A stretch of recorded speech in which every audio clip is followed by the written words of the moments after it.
Good afternoon, everyone. Welcome to the Winter Show. I'm Helen Allen, the Executive Director of the show, and I'm really thrilled today to be presenting you with Lisa Minardi, the Executive Director of Historic Trap, who is doing, I believe, her first talk on the restoration of the Daniel Hiester House. We're thrilled to have her here. This talk is done in collaboration with Magazine Antiques. So without any further ado, I'd like to introduce Lisa Minardi. Thank you for joining us.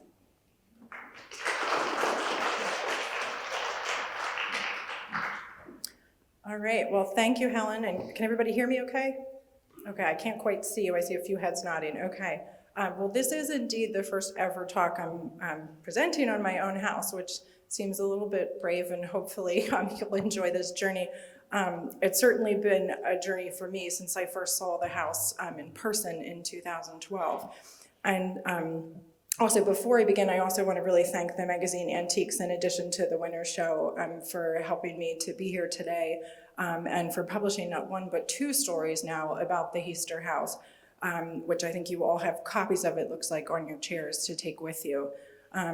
So I'm going to begin with some brief history about the house and the Hiester family, and then we're going to look a little bit about the house and how it evolved over time.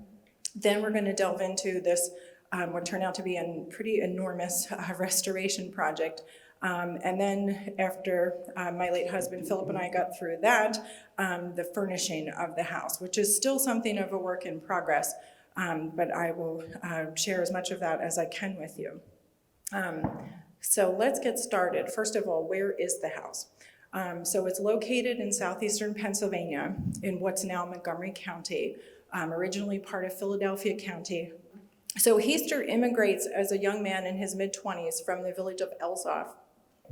So let me say, I've actually been to Elsoff. My husband Philip and I made a trip there, and it really is truly a tiny little town in Westphalia. And one of the most significant things about the house that Daniel Hiester built is that it's brick. So we drove to Elsoff hoping we'd see, brick architecture and understand where he got this idea. But lo and behold, it was all half timbered and stone construction there. We didn't see any brick. So we're still not quite sure where he got the idea to build out of brick, but more on that in a minute. So Elsoff is founded in 1059, so it's a very old village, and we drove around with the best German we could muster, asking if there were any Huster, which is the German pronunciation, descendants in town, and we were directed to the home of a Manfred Huster, who was a butcher, and the door to his basement was wide open, and there was hundreds of pounds of chopped up meat on tables there, and he's wielding this enormous cleaver, having at it. And Philip was a vegetarian, so this was quite a sight to walk into there in Elsoff. But we managed to have something of a conversation with him, and he was aware that there were 3 brothers from his family who had all come over to Pennsylvania in the 1730s, and one of them being Daniel, who built our house. So this is sort of the main intersection in that village of Elsoff. So Hiester comes over in 1737, and his other 2 brothers purchase kind of farmland in rural Berks County, Pennsylvania. But Daniel decides, for unknown reasons, to purchase 150 acres in an area that's not very good for farming, but it proves to be quite good for more industrial things. It's at the juncture of 2 creeks, the Unami and the Ridge Valley Creeks. And in that confluence of those creeks is where the clay deposits are for the brick that the house was made from. Now, whether he knew that or not when he bought the land, we're not quite sure. He's there for 20 years before he embarks on the construction of this house. And during that period, he establishes a brickworks and a tannery as well, because for a tannery, you need a lot of fresh water to help with the processing and tanning of the hides. So being there at that confluence of the creeks would have been very helpful. Now, he didn't do all this work himself. In the tax records that I've been searching through, at one point, Hiester owned as many as 13 enslaved African servants who are helping with this tannery and brickworks. We don't know what he started with, but clearly, by the time he builds the house, he's really worked his way up. So in 1757, he embarks on the construction of both a very large and grand house and also the earliest brick house in the area outside of Philadelphia. He gives the property away to his namesake son, Daniel Jr., and his wife, Rosina Hager, from Maryland in 1772. They were a newlywed couple. They move into the house. Daniel Jr. then fights in the American Revolution, so his wife is there with their family somewhat alone during the war, but then he goes back to the house. They end up selling it to his sister, and then around 1812 or so, it's sold out of the Hiester family into the Krause family, who own it for about 100 years into the early 1900s. The house really stands out from the beginning as a local landmark, and so there's early paintings and a lot of early photographs that show the house over the years. This is the earliest photo that I've been able to find from around 1870. It was a series of stereo views of local landmarks of the Perkiomen Valley. And so you get some sense of the house in this sort of very bare landscape at that point, stripped clean of all the trees. This is a postcard from around 1911 showing the village of Sumneytown there at the left. And then you see there's one stone arch bridge going over the Unami, and then a second bridge, which we're going to kind of zoom in on. The houses there on the hillside. So you get some sense of those creeks, and then here's the kind of core part of the property. Now, it's a very different looking landscape today because there's a second growth forest that has come up and a lot of preserved parkland now. So you could never get this kind of wide expanse of a view today. The house at the center, of course, is still standing, and the tiny building behind it, the summer kitchen. The building at the bottom left is now in ruins. We think it was part of the tannery complex. And then up the hill, that huge bank barn burned down in the 1930s. And so there's just the ruins of that building that survive. There's kind of a carriage house just peeking out behind it. And the footprint of that carriage house is where my antique shop is today, kind of adjacent to that barn ruins. The only access to the property today is over this one of those stone arch bridges, which still stands, which was built in 1844, and it crosses the Ridge Valley Creek. Until that bridge was constructed, you had to ford the creek by wagon, and people got really sick and tired of that because of flooding and mud and ice and things. And so there, for many years, there was petitions to the county commissioner saying, hey, we really need to build a bridge here. And finally, in 1844, they did. This is a shot of that bridge when it was undergoing some restoration work. By the time we bought the property, the original wooden coping, kind of the roof on the bridge sidewalls, had been replaced with concrete, which was very dilapidated. So you see there's like plastic tarps over it here in this photo while we're waiting to figure out, how to restore that wooden coping. This is a postcard view of, it could be either my bridge or the bridge over the Unami, which no longer stands. But we spent a lot of time studying that wooden roof, the coping over that bridge, and particularly that one boy who's sitting on it. I can't tell you how many conversations we had about, well, do you think that's a 4/12 pitch roof, or what's the angle of his leg, on top of that, to try to get that just right in our restoration. So then the house becomes known to a small group of people who studied Pennsylvania German culture through a series of photos that the restoration architect G. Edwin Brumbaugh took around 1929. He published an essay on Pennsylvania German architecture. It was based on a talk that he gave at a conference that year around 1930 or so for the Pennsylvania German Society. And so his photos, which didn't include, this exterior actually was not in the essay, it was just a few interior ones. That was the primary means by which anybody learned about this house.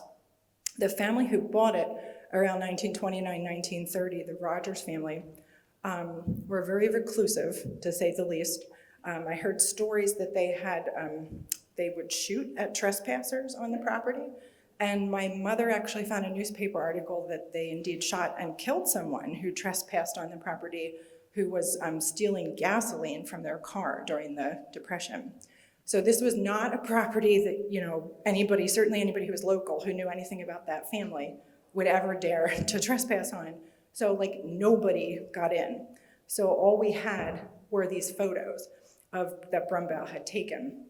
And so I was familiar with that essay, and I should say also I grew up only a few minutes from the house, a couple miles away, and it was just sort of this thing through the trees that you would see as you went down the hill in your car, and kind of, would wonder, well, what's the story with that house? And does it still look anything like what's in these photos?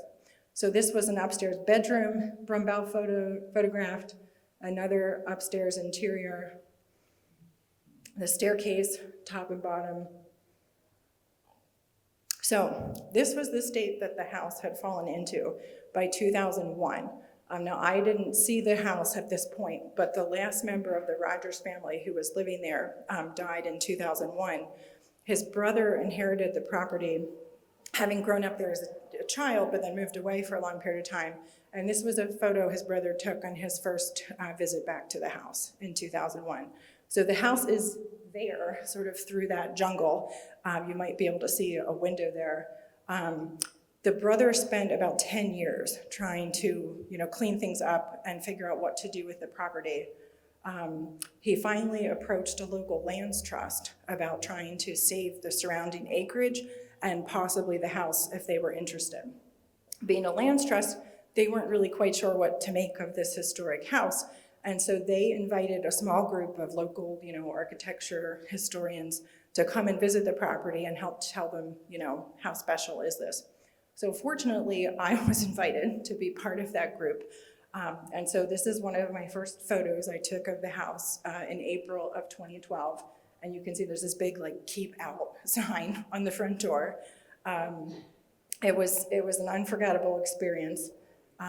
There's a tree growing out of the chimney there.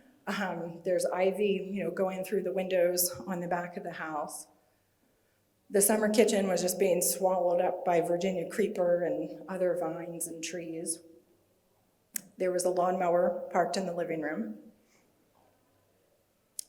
The best parlor had been turned into a kitchen, probably in the 1930s, by the Rogers family, and they had simply sawn out the chair rail between each window and then put, their appliances in between. So you see that here.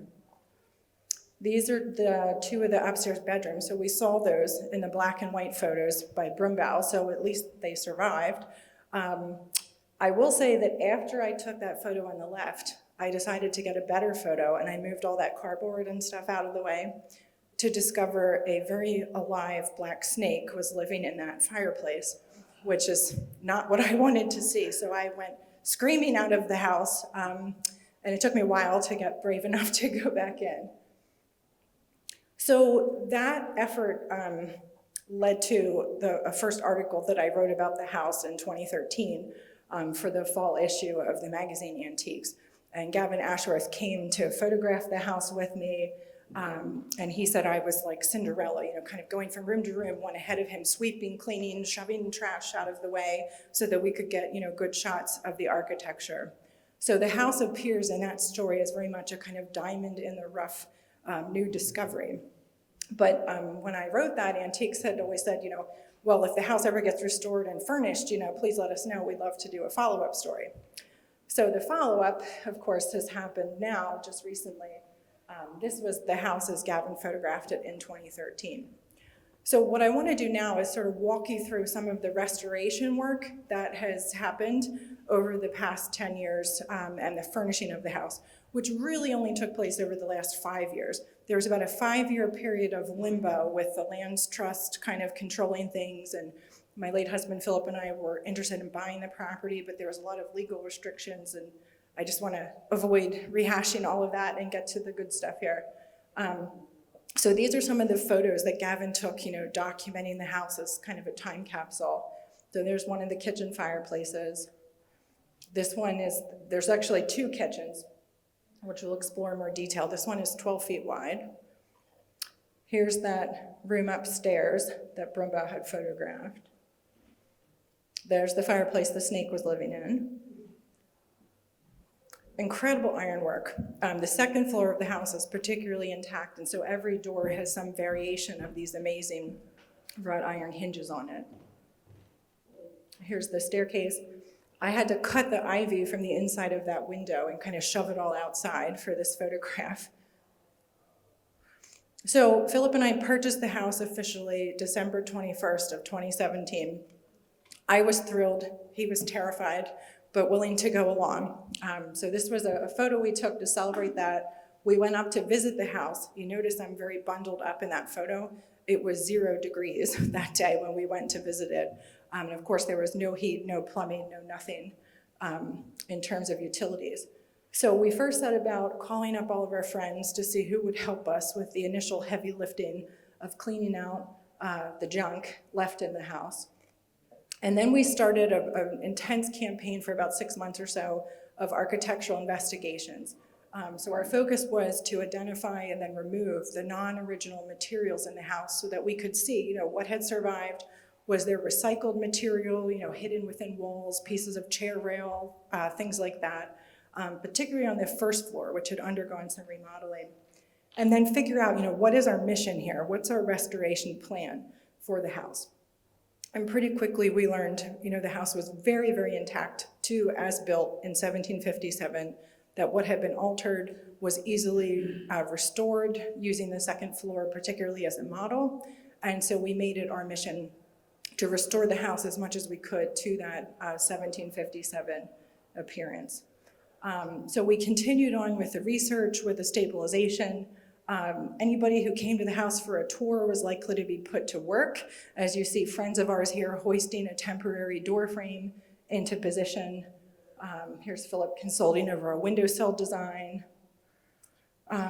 We had to do some pretty major stabilization. So there was about 6 inches of sag in the middle of the building from failing structural beams that began in the basement and kind of went up through the house. And so this was obviously a huge problem with the building. And so but we wanted to save the original plaster as much as we could, and you couldn't just go in there and quickly jack everything up. You'd lose all your plaster walls and ceilings. So we had a series of jacks that every week or so would get raised like 1/8 or 1/4 of an inch, and we had a laser level system that we monitored our progress. So of that 6 inches of sag, we estimate we got about 4.5 inches or so back out of it, and we kept our plaster. One of the things we also did was, trying to figure out, okay, was this house really built in 1757, or was that just when it was completed? And that date of construction comes from this painted inscription within the attic stairwell. So we did something called dendrochronology, or tree ring dating, where they take core samples from different joists and rafters throughout the house. And they sampled from cellar to attic, got very good samples, and every single one of them indicated that that oak tree that it came from was cut down in the winter of 56 going into 57. So, clearly this house must have just been like a massive construction project with everybody in the area, all hands on deck building it during that year. So here's a look at, kind of the layout of the house. So it's a center hall plan. The front right room is, we believe, the best parlor of the house as it was originally built. That room has the highest level of finishes. We discovered it had polka dot paint under the chair rail in there. And above that room is the best bed chamber. The family's kitchen was the room to the back right. They would have used that best parlor also as a dining room. And if you see here, there's a iron stove, this big black box here. It's a very Germanic way of heating your house with a cast iron stove that would be fueled through a hole in the back of the kitchen fireplace by the servants. So that's kind of the family side of the house. To the left, we believe that room is Daniel Hiester's office, a place for him to do business and to entertain. The windows in that room overlook the creeks where the whole tannery complex would have been situated. And then behind that is the second kitchen, the one with that 12-foot fireplace. And we believe that that's where things like laundry, and more messy things would have been done, as well as cooking food to feed the enormous amount of workers who were on this property. The second floor, which survived very, very intact, has that best bed chamber over the best parlor, and then 3 other bed chambers. There's 3 fireplaces up there, and then 1 more of these iron stoves. And then there was a dressing room, an unheated room, no chair rail, just a very simple room, which had been turned into a bathroom in the 1920s. And so we kept that as our bathroom for the house. A lot of original built-in features. There's a single door shrunk or kind of wardrobe here with shelves for textiles. There's a double door shrunk here with pegs for hanging clothing. And then under the attic staircase, there's another very large original closet. So I know you often hear that colonial houses just don't have closets, but this one has 3 on the second floor and then a pantry on the first floor. So we began the long, hard slog then of restoration, and I'll just show you a couple of highlights. I mean, the house needed everything you can imagine, and then some. One of the things we discovered, this was the chimney that had the trees growing out of it, so it was not in such good shape, and we had to take down the top of it and rebuild it. And so we numbered every one of those bricks to put them back in place as they should have been. Here you see the first floor. This was about 6 months after we had bought the house, and so we have removed everything that was not original now. So it's down to the joist. There's an original cupboard here. Here's the front door. And just some more views. I'll point out here, these are the original joists. Hopefully you can see they have this long groove down the side of them. Those grooves are where a riven oak pail, like a wooden stick basically that shaved down, gets slid into those grooves, and then a mixture of straw and mud gets piled on top of that, and that forms about a 3 or 4 inch thick layer of insulation between the cellar and the first floor of the house. It's rare to find that. You only see it in maybe 10 or 20 or so of these high-end Pennsylvania German houses of this time. So ours was all missing, but we had the evidence for it, and as you'll see, we did restore that. So this is looking towards that big 12-foot fireplace. And then here, one of our timber framers, he's actually mapping out with blue painter's tape the nailing evidence of the original floorboards. The first floor had the original floor, that had been taken up at some point, and a narrow system of flooring put in that was not original. So we took that up, we mapped out the original pattern, and then we recreated those lengths and widths. So here you see some new joists. There was a lot of rot that we had to deal with, so some joists had to get replaced. So we had those cut at a sawmill and then hand hewn to dress the finish on them on the exterior. Here we are literally spreading mud in the house in what's now we call the hearth room, but that's that mixture of mud and straw that's been dumped by a wheelbarrow and is now being spread in between the joists. And here's the other side where you see that.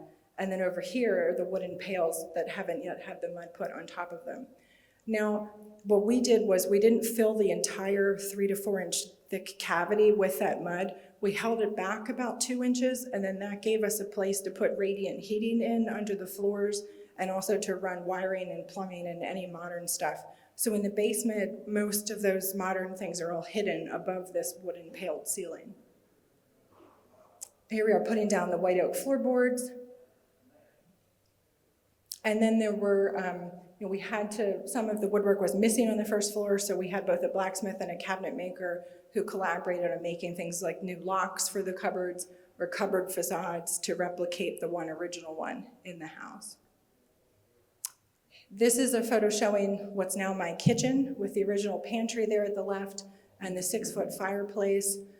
There's the original herringbone brick hearth that we found underneath the concrete cap. And then here it is prior to plastering and painting. So the pink painted woodwork is the original fireplace mantle. And then we found evidence of that it had this raised paneling flanking it and then a door for that original pantry beside it.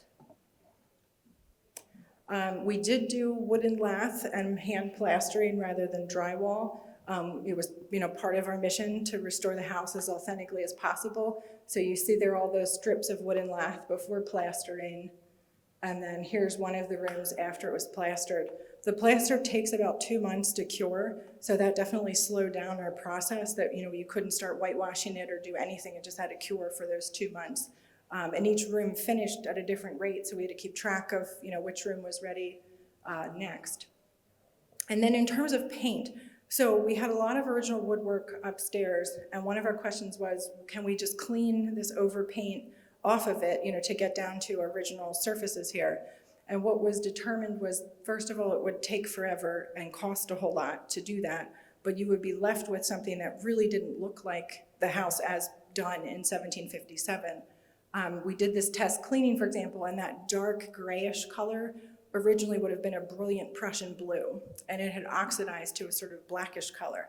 So even if we, threw everything we had at it and cleaned down to that surface, it would look nothing like what Daniel Hiester intended in 1757. So we decided the better thing to do would be to color match what that original color was in 1757 and then overpaint everything in that.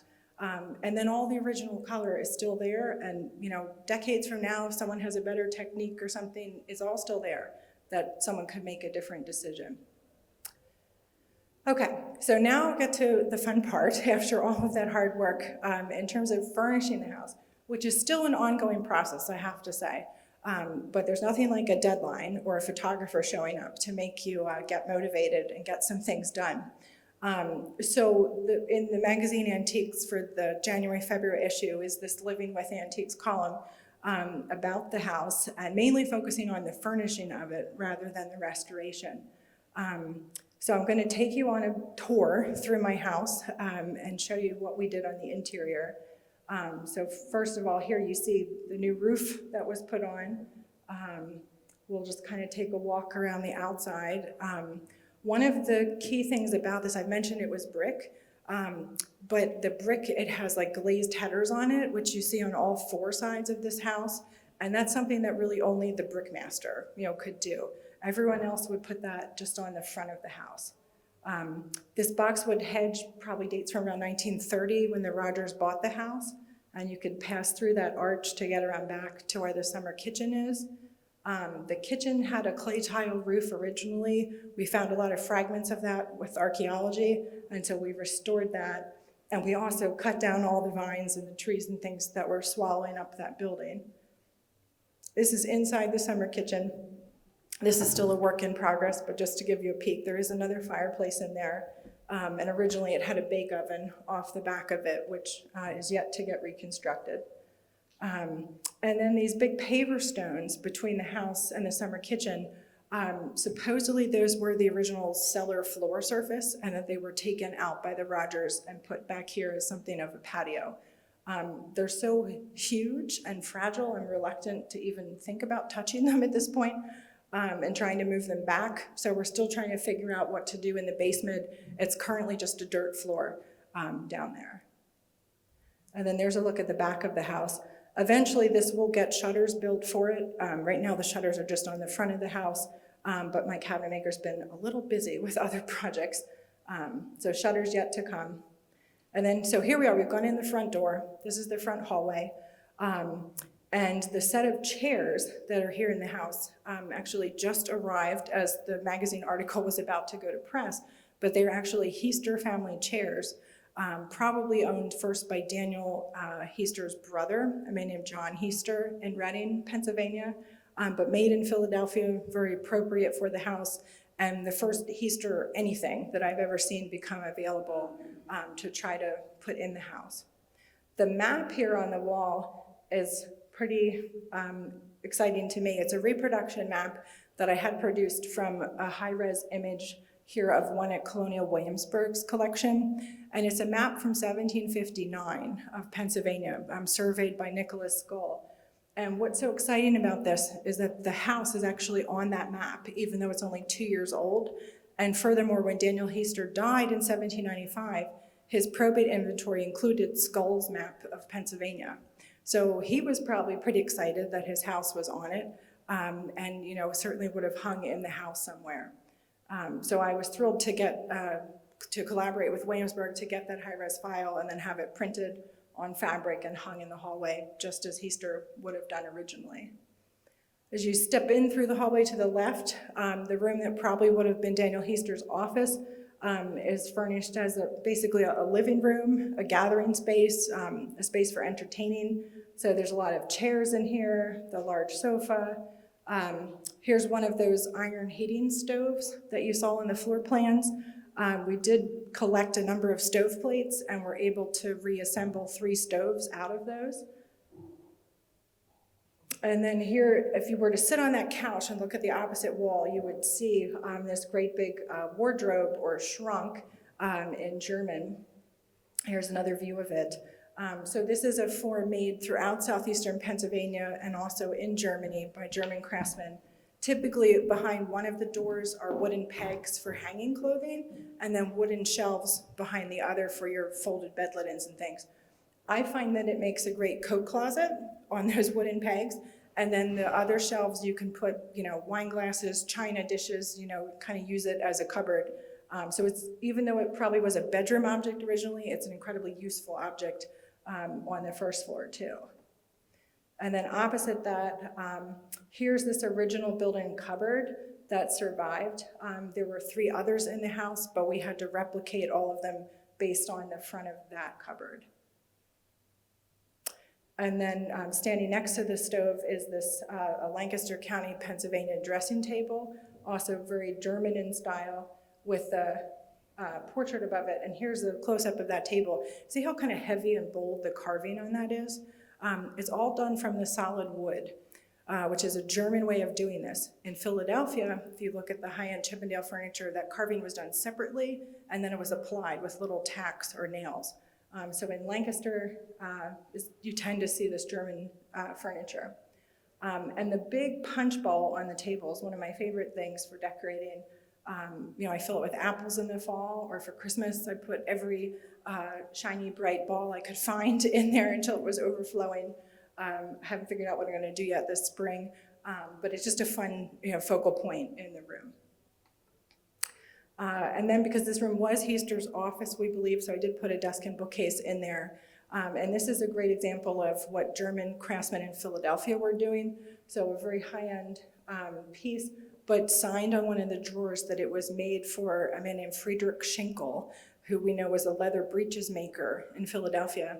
His account book survives, and it records the purchase of this mahogany desk and bookcase from a German Lutheran guy named Leonard Kessler, who was one of the leading German cabinet makers in the city.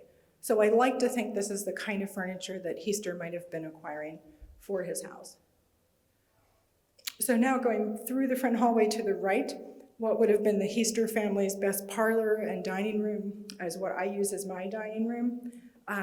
One of my favorite things about this room are the polka dots that you might see there under the chair rail.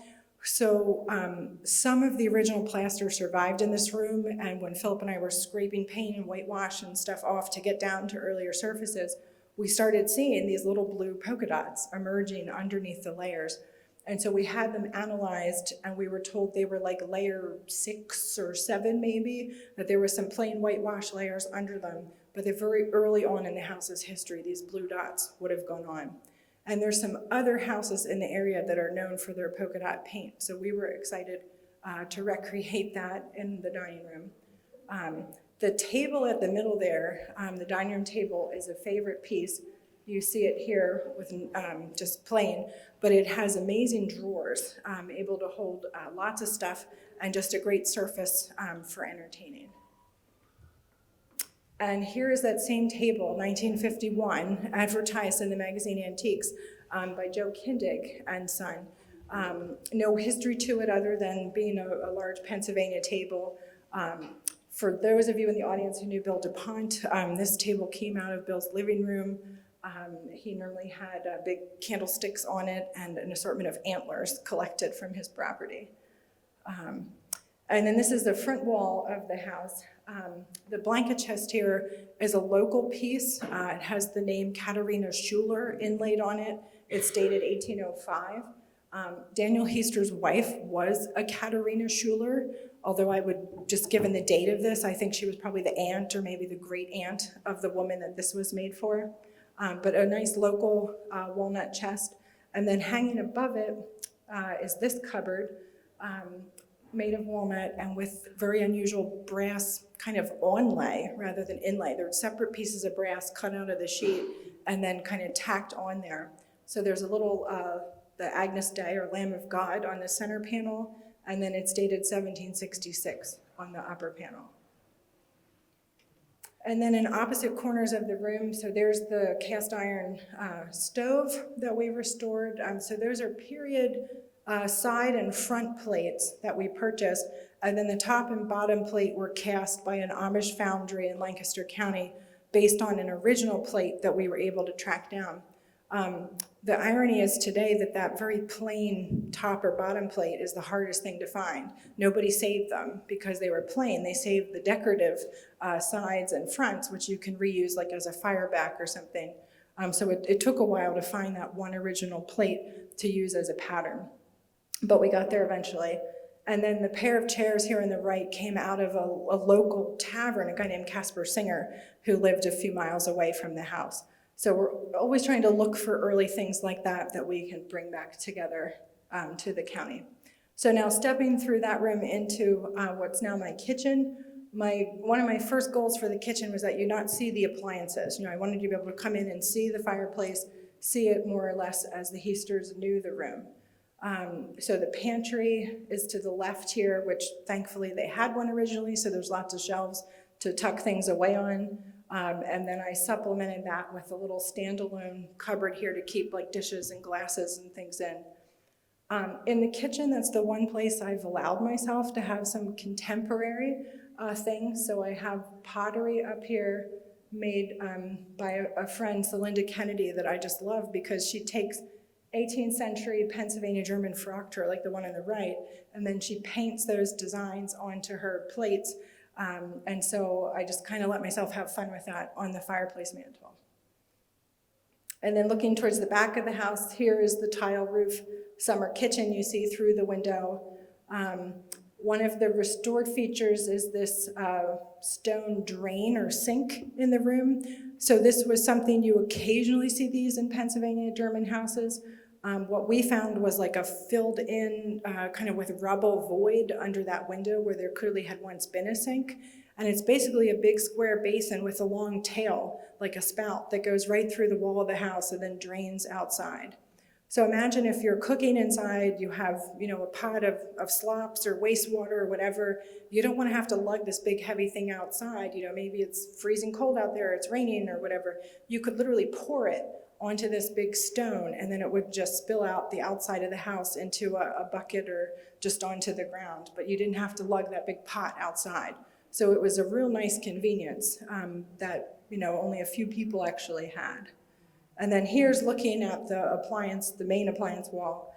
So things are hidden as best we could. So like this is a refrigerator, a freezer drawer, the dishwasher's here. And then we went with a native Pennsylvania soapstone for the counters and the sink to keep it kind of as plain and historically inspired as we could. Stepping through the back hall into the what we call the hearth room. This would have been the room that was probably the cooking fireplace for the workers mainly on the property. So this one, we had to redo the brick hearth here. The original did not survive except in kind of fragmentary form, but we had all those bricks made at Colonial Williamsburg at their brickyard. And then we had to figure out how to transport 500 bricks up to Pennsylvania in various people's pickup trucks. But eventually we got them all up here and did that hearth. At the back of that fireplace is what I call my reject stoveplate collection. So those are ones that we had purchased to assemble the 3 stoves, and they either didn't fit or didn't match up with something, and so I ended up with a lot of extras. But I love them because they're each different. They each have different designs on them. So they've hung around the back of that. And all the fireplaces are functional, but this is the one certainly that gets the most use. It's, my family has basically declared my house the place for every holiday now, and so they all want to have Thanksgiving or Christmas or things, gathered in this room with the fire. And then looking at the back wall towards the summer kitchen again, I was thrilled to find this cupboard that just fit on this 40-inch or so wide wall, as if it were just custom made for that spot. So this is a view like where I sit at my table to have breakfast every morning. This is the view that I look at, and I love this room. Gets a lot of good light in the morning, and I get to, enjoy all the things in the windowsills and on that cupboard. And there's also another huge sink over here. This one is a salvaged 18th century sink with a big masonry corbel built to hold it up because it is so heavy. And what we found when we took out the later plaster in this room was kind of the busted off ends of the brick that would have held up a great big basin like that. And we were fortunate to find a period sink that fit, pretty exactly the evidence for that room. Looking the other way, there's the kitchen table that we use. This also came out of Bill DuPont's collection, and this was a really personal object for me because Bill and Gavin Ashworth, the photographer, myself and Philip have probably had 100 or 200 meals around that table, kind of plotting our next auction strategy or the next photo shoot. And so that was an object I really wanted to live with every day. So going up the staircase now, you might remember this from the Brumbaugh photos. So these are now, we're now transitioning from more restoration to original woodwork. So these stair treads are all original, the stair balusters all original. The paneling here had to be replaced. But now we're gonna start to see all original woodwork. So here's that stair hall at the top that Brumbaugh had photographed.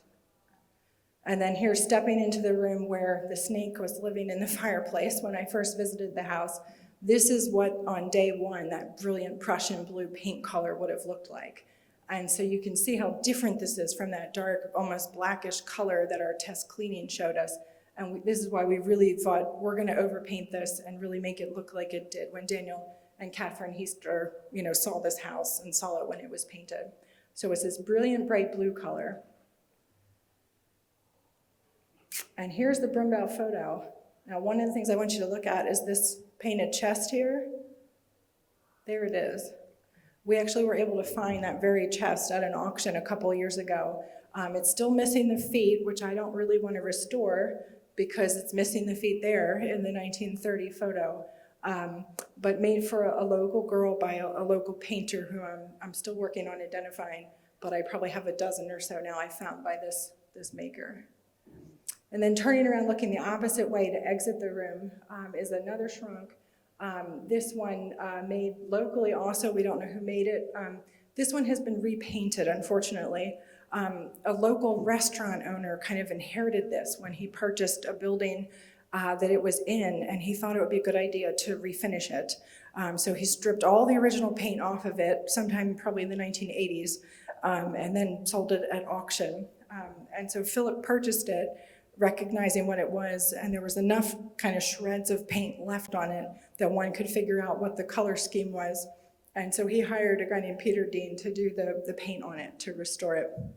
And I love rise straw baskets, so you'll notice I have lots of big baskets parked around, so those ones are beehives. They're on top of that trunk. And then this is going across the second floor hallway into the back bedroom. So this one was just stripped pine woodwork when Brumbaugh photographed the room. And this room was also the one in the worst condition when we acquired the house. So it was the room that we kind of had planned the least for how we were going to furnish it. It had holes in the ceiling. There was a huge leak in the roof above it from the chimney. So a lot of plaster was falling down. Vines were coming in the back windows. And so this was kind of put off as, we'll deal with that room later. And so it became like the workshop space where there were saws and, molding planes and workbenches and things. But eventually, I had to figure out what am I going to do with that room? So I decided to make it kind of a den, a library type space on the second floor of the house.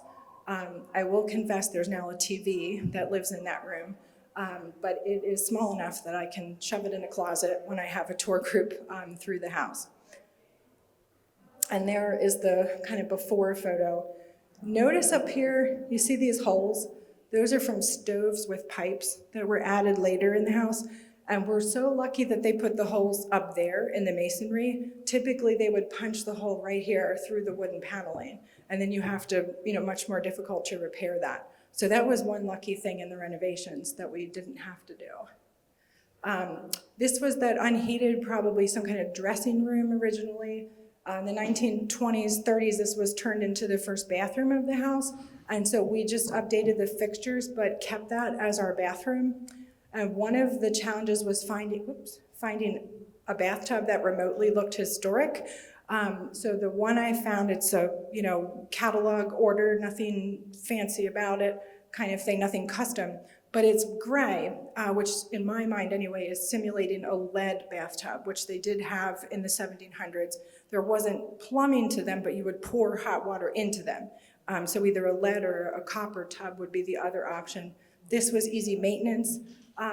That tub weighs about 600 pounds, and so the only way to get it in the house was via a scaffold tower and push it in through that window that you see straight ahead, because we thought we would crush the staircase if we tried to carry it up. With 4 guys carrying that tub would have been too much weight, we felt, on the original staircase. This is the front left bedroom, which we were shocked to discover had this shocking green color to it, but it was one of the most expensive paint pigments of the time, a copper oxide color, which you see at places like Mount Vernon or Gunston Hall. But as far as I know, there aren't any other Pennsylvania German houses with this copper green. And I know some people love it, some people hate it. But I will say, even in the middle of the night, if you go in that room, it still looks vivid green. And I think that was part of the point, that this color, even by candlelight, remained a very, very strong green. And then here we have some more local furniture. So the wardrobe or the shrunk there with the arch doors is from Montgomery County. And I believe probably the same maker as this chest here. They have similar, these tall, straight bracket feet. So one group I'm tracking on. And then this cupboard supposedly came out of a local Lutheran church in the area.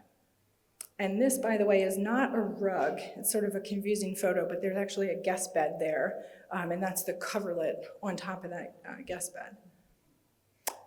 Here's the third stove in the house. We were so lucky here. This is the original cornice up here that we were able to restore. Those pieces have been ripped off the ceiling, thrown in a corner, and an oil furnace was put in the basement in the 1950s, and they built a brick chimney through the house right in that corner. So that's why they had to rip off that cornice. But they never threw out the pieces. They had just left them literally in the corner of the room. So we were able to demolish that oil furnace chimney and then put the cornice back as you see it.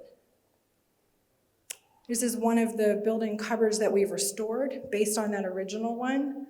And then here you see the interior of that. I changed whatever I have in there to suit. The interesting thing here is that this cupboard actually continues within the wall. It's like a built-in hidden safe. So you'd have to have a key to open it, and then whatever's on the bottom shelf you'd have to take off. But then the bottom shelf pivots on like iron hinges, and you can swivel that around, and there's actually about a foot deep cavity there that you could store, a whole silver tea service or something if you knew it was there. And there's a lot of secret compartments like that in the house. Then here's the master bedroom. So this was also that bright Prussian blue color, like the back bedroom. And this room has a faux marbling design as opposed to the polka dots that we found on the first floor. So again, this is what we found, scraping layers of whitewash and paint. We found this kind of naive marbling design. And then in this room, we put early Philadelphia furniture of the 1750s period, roughly. A local painted chest that was made for a girl who lived just up the street.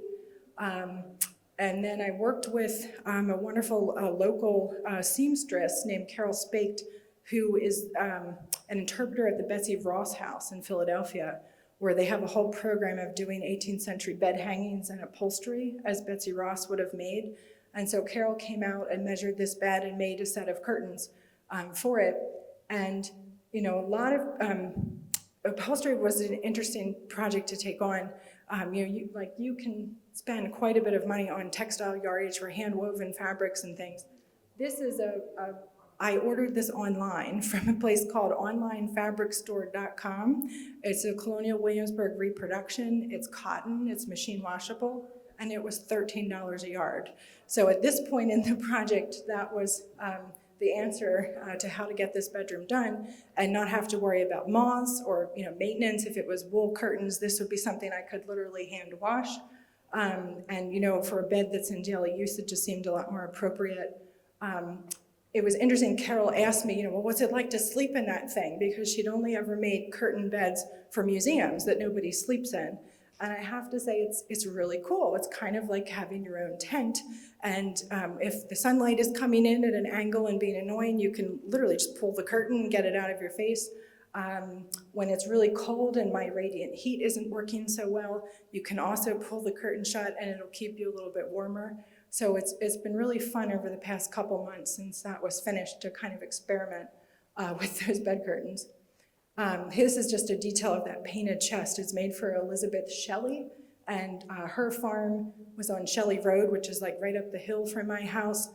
So this is another local group of painted furniture that I'm tracking on.